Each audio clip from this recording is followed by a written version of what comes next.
Hello everyone, welcome again my YouTube channel. हम लोगों ने लास्ट वीडियो में 9th क्लास का जो फर्स्ट चैप्टर है उसका पार्ट 1 किया था। आज हमारा पार्ट 2 होगा 9th क्लास के फर्स्ट चैप्टर का।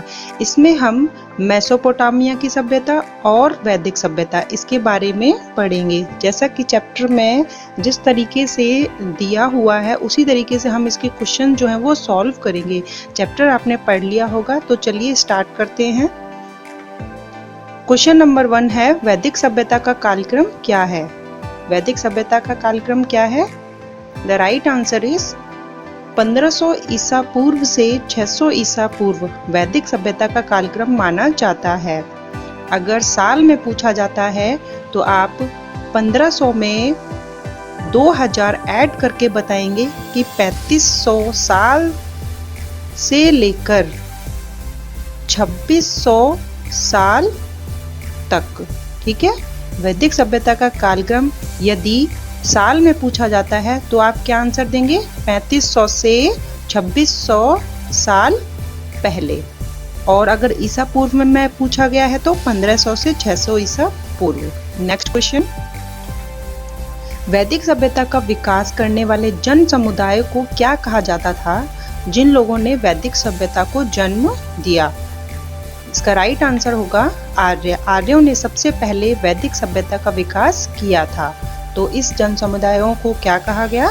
आर्य कहा गया। नेक्स्ट क्वेश्चन है, आर्य कहाँ से आए थे? तो देखिए, क्वेश्चन बहुत ज़्यादा छोटे छोटे हैं, लेकिन कई बार ऐसा होता है कि हमें इनका आंसर भी नहीं पता होता है। तो कई बच्चे ऐसे भी कह रहे थे मैम इसका ऑप्शन नहीं देते हैं आप। तो देखिए, आपको ऑप्शन के चक्कर में नहीं पढ़ना है, आपको क्वेश्चन और उसका आंसर जो है वो पता होना चाहिए। ऑप्शन चाहे कोई भी आपके एग्जाम में पूछ लिए जाएं। उसके बाद ये जब कंप्लीट हो जाएंगे चैप्टर्स, तब मैं आपको नोट्स के रूप में अकॉर्डिंग टू सिलेबस आपको प्रोवाइड करवाऊंगी। आर्य कहाँ से आए थे? आर्य जो है वो है मध्य एशिया से आए थे। नेक्स्ट क्वेश्चन है क्वेश्चन नंबर 4, आर्य का क्या अर्थ है? तो कई बार पूछ लिया जाता है आर्य का अर्थ, तो हमें यह नहीं मालूम होता है। तो चलिए आज जान लेते हैं। आर्य का अर्थ है श्रेष्ठ, उत्तम व अच्छा आचरण करने वाले।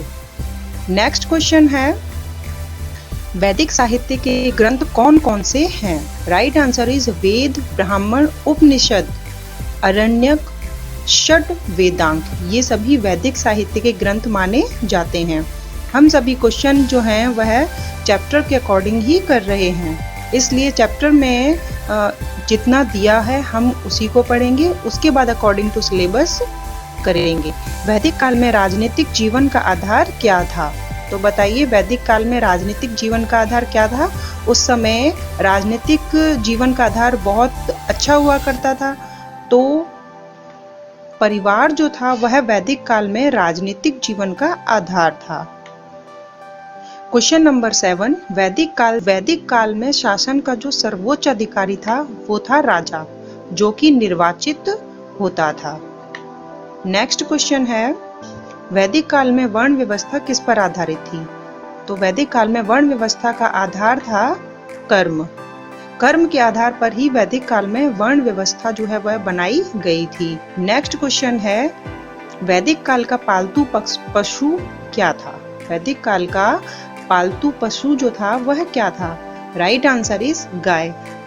नेक्स्ट क्वेश्चन है क्वेश्चन नंबर 10, वैदिक काल में भिषक नामक चिकित्सक का उल्लेख कहाँ मिलता है? तो देखिए, इसका आंसर जो है वो मोस्टली बच्चों को नहीं पता होगा। तो अगर आप चैप्टर पढ़ लिया है आपने तो वहाँ आपको यह पढ़ने को मिला होगा। तो अगर आपने नहीं पढ़ा है तो इसे नोट कर लें। वैदिक काल में भिषक नामक चिकित्सक का उल्लेख जो है वह हमें ऋग्वेद में मिलता है। तो ऋग्वेद में जिस चिकित्सक का उल्लेख है उसका नाम क्या है? भिषक। नेक्स्ट क्वेश्चन है, क्वेश्चन किसी भी तरीके से पूछा जा सकता है, आपको बस उसका आंसर जो है वह पता होना चाहिए। प्राचीन काल में अब स्टार्ट होते हैं मेसोपोटामिया की सभ्यता। आपके सिलेबस में वैसे तो सिंधु घाटी सभ्यता और वैदिक सभ्यता दी हुई है, लेकिन कई बार क्वेश्चन जो है वह सिंधु घाटी सभ्यता के जो समकालीन सभ्यता है उनके बारे में भी पूछ लिया जाता है। तो यहाँ 9th क्लास के फर्स्ट चैप्टर में थोड़ी बहुत इंफॉर्मेशन दी हुई है, चलिए इसे भी हम कर लेते हैं। प्राचीन काल में मेसोपोटामिया का दक्षिणी भाग किस नाम से जाना जाता था? इसका राइट आंसर है सुमेर। क्वेश्चन नंबर 12, मेसोपोटामिया के मंदिरों को क्या कहा जाता था? मेसोपोटामिया के मंदिरों को क्या कहा जाता था? तो मेसोपोटामिया के मंदिरों को जिगुरात कहा जाता था, यानी स्वर्ग की पहाड़ी। तो अगर आप ऐसे सोच रहे हैं कि इन क्वेश्चंस को करने से क्या फायदा होगा, देखिए 6th क्लास से लेकर 10th क्लास तक इतनी ज़्यादा नॉलेज है इन बुक्स में कि आप सोच भी नहीं सकते। और अगर आप आरपीएससी का एग्ज़ाम दे रहे हैं और आपने ये बुक्स नहीं पढ़ी हैं तो आपके कंसेप्ट क्लियर नहीं होंगे, और क्वेश्चन आजकल सीधे तरीके से एग्जामिनर नहीं पूछता है, तो इसलिए आपको बुक्स तो पढ़नी होगी। यदि बुक्स नहीं पढ़ पा रहे हैं तो इन क्वेश्चंस को सॉल्व आपको करना ही होगा। सुमेर के उत्तर पूर्व की तरफ का भाग क्या कहलाता है? सुमेर के उत्तर पूर्व की तरफ का भाग क्या कहलाता है? The right answer is Babylon तथा Akkad. Next question, Sumeria, Babylonia, Assyria तथा कोल्डी हवा की सभ्यताओं को समग्र रूप से किस नाम से जाना जाता था? जब सुमेरिया, बोबेलिनिया, असीरिया और कोल्डी हवा इन क्षेत्रों को हम मिला देते हैं तो इनकी जो सभ्यताएं हैं इनको समग्र रूप से क्या कहा जाता था? जैसे सिंधु घाटी सभ्यता जो थी उसमें रोपड़, रंगपुर, इसके अलावा आलमगीर और धौलावीरा, हड़प्पा, मोहनजोदड़ो, इन सबको मिलाकर सिंधु घाटी सभ्यता के रूप में। तो मेसोपोटामिया की सभ्यता के साथ सबसे ज़्यादा व्यापारिक संबंध जो था वो सिंधु घाटी सभ्यता का था, यानी सबसे ज़्यादा व्यापार जो है वो मेसोपोटामिया की सभ्यता से होता था।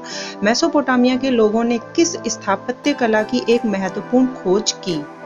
यानी मेसोपोटामिया के लोगों ने किस स्थापत्य कला की एक महत्वपूर्ण खोज की? इसका राइट आंसर है मेहराब स्थापत्य कला, जो कि आपको जब आप मुगल काल पढ़ेंगे तो वहां आप इस बारे में अच्छे से डिटेल में पढ़ेंगे कि मेहराब क्या होते हैं।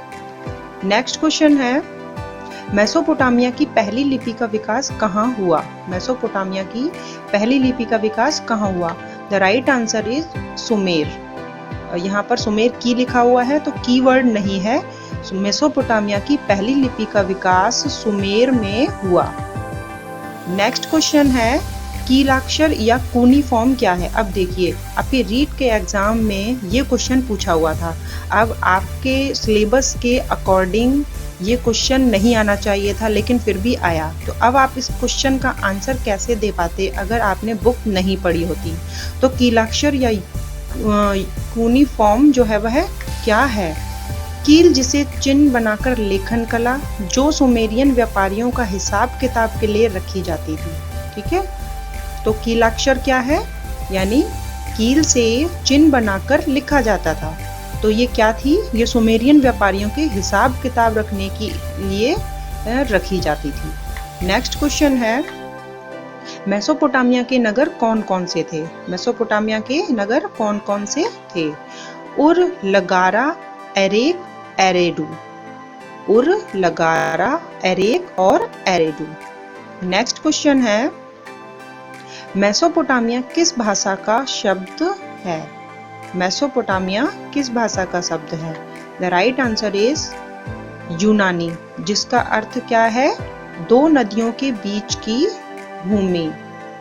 वो दो नदियां कौन सी हैं? दजला और फरात। तो आपसे क्वेश्चन पहले भी पूछा गया था ये कि मेसोपोटामिया की सभ्यता जो है वह किन नदियों के किनारे विकसित हुई? तो दजला और फरात नदियों के किनारे मेसोपोटामिया की सभ्यता जो है वह विकसित हुई।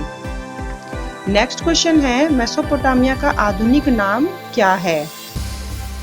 Right answer is Iraq. Next question है, 2500 ईसा पूर्व सागोन प्रथम ने जो अक्कद से आया था किस क्षेत्र को जीता? सागोन प्रथम ने जो अक्कद से आया था किस क्षेत्र को जीता था? तो उसने सुमेरियन लोगों को जीता था। नेक्स्ट क्वेश्चन है, बेबीलोन के सबसे प्रसिद्ध सम्राट का नाम क्या था? बेबीलोन के जो सबसे प्रसिद्ध सम्राट थे उनका नाम क्या था? Right answer is Hammurabi. Babylon के प्रसिद्ध सम्राट का नाम था हम्मुराबी। तो इसके बाद हम हम्मुराबी के बारे में भी समझेंगे क्वेश्चन के थ्रू। मेसोपोटामिया के सभ्यता के राजवंश क्रम से हैं। मेसोपोटामिया की सभ्यता के जो राजवंश हैं वो क्रम से हैं। तो देखिए क्रम से क्या है।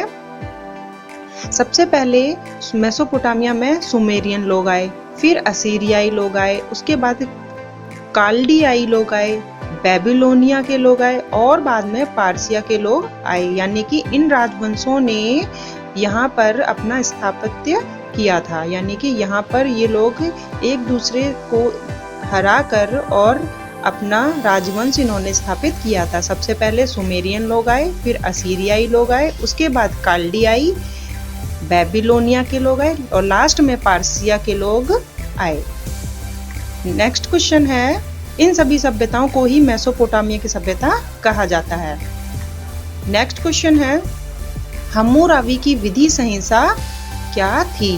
हमने लास्ट क्वेश्चन में ये चीज देखी थी कि बेबीलोन का जो प्रसिद्ध सम्राट था उसका नाम था हम्मुराबी।